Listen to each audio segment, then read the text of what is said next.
കോഴിക്കോട് ചാത്തമംഗലത്ത് ക്ഷേത്ര ഭണ്ഡാരത്തിന്റെ പൂട്ട് തകർത്ത് മോഷണം. കീടേരി വിഷ്ണു നരസിംഹമൂർത്തി ക്ഷേത്രത്തിലാണ് മോഷണം നടന്നത്. ഞായറാഴ്ച രാവിലെ മേൽശാന്തി എത്തിയപ്പോഴാണ് ക്ഷേത്രത്തിൽ മോഷണം നടന്നതായി തിരിച്ചറിയുന്നത്. ശ്രീകോവിലിന് മുന്നിലുള്ള ഭണ്ഡാരത്തിൽ നിന്നും പുറത്തുള്ള ഭണ്ഡാരത്തിൽ നിന്നും പണം നഷ്ടമായിട്ടുണ്ട്. ക്ഷേത്ര അധികൃതരുടെ പരാതിയിൽ കുന്ദമംഗലം പോലീസ് അന്വേഷണം ആരംഭിച്ചു.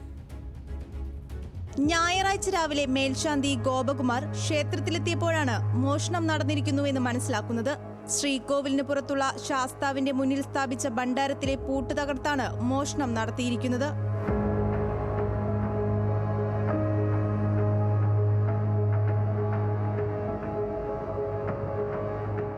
ഭണ്ഡാരത്തിൽ നിന്ന് പണം നഷ്ടമായിട്ടുണ്ട്. ക്ഷേത്രത്തിലെത്തിയ ഭക്തരും മേൽശാന്തിയും നടത്തിയ പരിശോധനയിൽ പ്രധാന റോഡിന് സമീപത്ത് സ്ഥാപിച്ചിട്ടുള്ള ഭണ്ഡാരത്തിന്റെയും പൂട്ട് തകർത്ത് മോഷണം നടത്തിയതായി കണ്ടെത്തി. ഞാൻ രാവിലെ ക്ഷേത്രം തുറക്കാൻ വേണ്ടി വന്ന സമയത്ത് ഒരു 6:15 ഉണ്ട്. അപ്പോഴാണ് ഇവിടെ അയ്യപ്പൻ്റെ ശ്രീകോവിലിന് മുമ്പിലുള്ള ഈ ഒരു ഭണ്ഡാരം തുറന്നതായിട്ട് കണ്ടത്. മുകളിൽ ക്ഷേത്രത്തിൻ്റെ ത്തിലേക്ക് വരുന്ന വഴിക്ക് റോഡിലായിട്ടൊരു ഭണ്ഡാരമുണ്ട്. ആ ഭണ്ഡാരം തുറന്നതായിട്ട് കണ്ടിട്ടുണ്ട്. ആ ഭണ്ഡാരത്തിൽ എനിക്ക് തോന്നുന്നു കഴിഞ്ഞ മാസം എങ്ങാണ്ട് എടുത്തതാണ് ഭണ്ഡാരം. അത്യാവശ്യം തിരക്കുള്ളൊരു സമയമായിരുന്നു.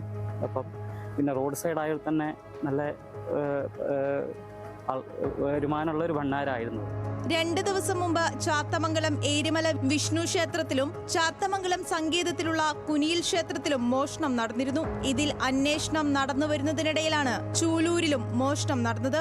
ക്ഷേത്ര കമ്മിറ്റി അധികൃതർ കുന്ദമംഗലം പോലീസിൽ പരാതി നൽകിയിട്ടുണ്ട്. CCTV ദൃശ്യങ്ങൾ കേന്ദ്രീകരിച്ചും മുൻപ് നടന്ന മോഷണങ്ങളുടെ വിവരങ്ങൾ ശേഖരിച്ചും കുന്ദമംഗലം പോലീസ് അന്വേഷണം ഊർജിതമാക്കി.